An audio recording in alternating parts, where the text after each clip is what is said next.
ಮಧುಮೇಹಿಗಳು ತಮ್ಮ ಡಯಟ್ ಬಗ್ಗೆ ಹೆಚ್ಚು ಕಾಳಜಿ ವಹಿಸಬೇಕಾಗುತ್ತದೆ. ಮಧುಮೇಹದಲ್ಲಿ 2 ಮುಖ್ಯ ವಿಧಗಳಿವೆ.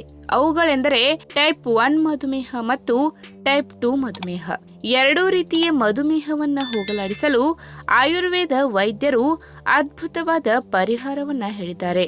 ಅವರ ಪ್ರಕಾರ ಮೆಂತ್ಯ, ಮೆಣಸು ಸೇರಿದಂತೆ ಅಡುಗೆ ಮನೆಯಲ್ಲಿರುವ 5 ವಸ್ತುಗಳು ಮಧುಮೇಹವನ್ನ ಕಂಟ್ರೋಲ್ನಲ್ಲಿಡಲು ಸಹಕಾರಿಯಾಗಿದೆ. ಹಾಗಾದ್ರೆ ಅವುಗಳು ಯಾವುವು ಎಂಬುದನ್ನ ಇವತ್ತಿನ ವಿಡಿಯೋ ಮುಖಾಂತರ ತಿಳಿದುಕೊಳ್ಳೋಣ. ಅದಕ್ಕಿಂತ ಮುಂಚೆ ನೀವಿನ್ನು ನನ್ನ ಚಾನಲ್ಗೆ ಸಬ್ಸ್ಕ್ರೈಬ್ ಆಗಿಲ್ಲ ಅಂದ್ರೆ ಪ್ಲೀಸ್ ಸಬ್ಸ್ಕ್ರೈಬ್ ಮಾಡ್ಕೊಳ್ಳಿ. ಹಾಗೆ ಪಕ್ಕದಲ್ಲೇ ಇರುವಂತಹ ಬೆಲ್ ಐಕನ್ ನ ಕ್ಲಿಕ್ ಮಾಡಿ.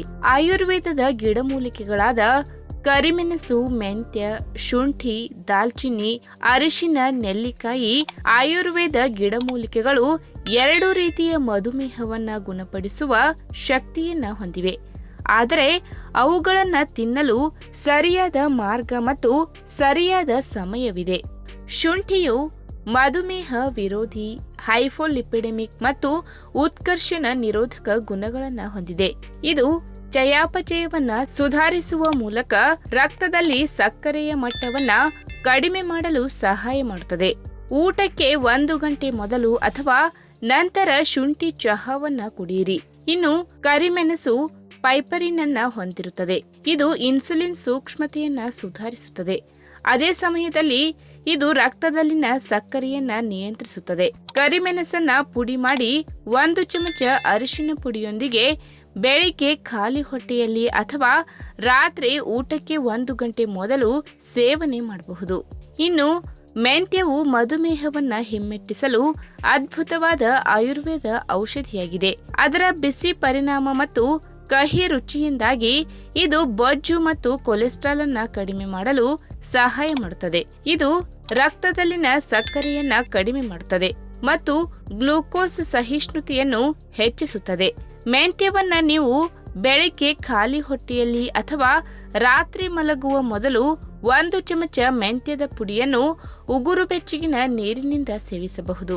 ಇನ್ನು ದಾಲ್ಚಿನ್ನಿ ಸೇವನೆಯು ಇನ್ಸುಲಿನ್ ಪ್ರತಿರೋಧವನ್ನ ಕಡಿಮೆ ಮಾಡುತ್ತದೆ ಮತ್ತು ಊಟದ ನಂತರ ರಕ್ತದಲ್ಲಿನ ಸಕ್ಕರೆಯನ್ನ ನಿಯಂತ್ರಣದಲ್ಲಿಡುತ್ತದೆ. ದಾಲ್ಚಿನ್ನಿ ಸೇವನೆಯಿಂದ ಅಧಿಕ ಕೊಬ್ಬು ಮತ್ತು ಕೊಲೆಸ್ಟ್ರಾಲ್ ಕೂಡ ಕಡಿಮೆಯಾಗುತ್ತದೆ.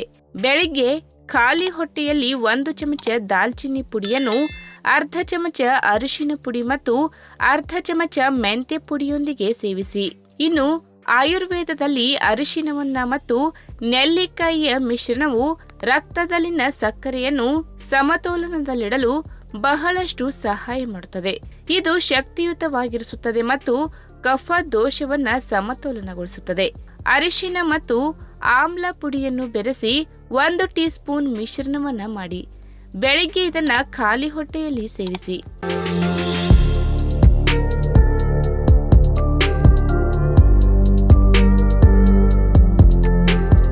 ಏಲಕ್ಕಿ ತುಂಬಾನೇ ದುಬಾರಿಯಾದ ಸಾಂಬಾರ್ ಪದಾರ್ಥ ಎಂದೇ ಪ್ರಸಿದ್ಧಿ. ಆದರೆ ಬೆಲೆಯಲ್ಲಿ ದುಬಾರಿಯಾದರೂ ತನ್ನಲ್ಲಿ ಅಗಾಧ ಪ್ರಮಾಣದಲ್ಲಿ ಆರೋಗ್ಯಕಾರಿ ಪ್ರಯೋಜನಗಳನ್ನ ಒಳಗೊಂಡಿದೆ.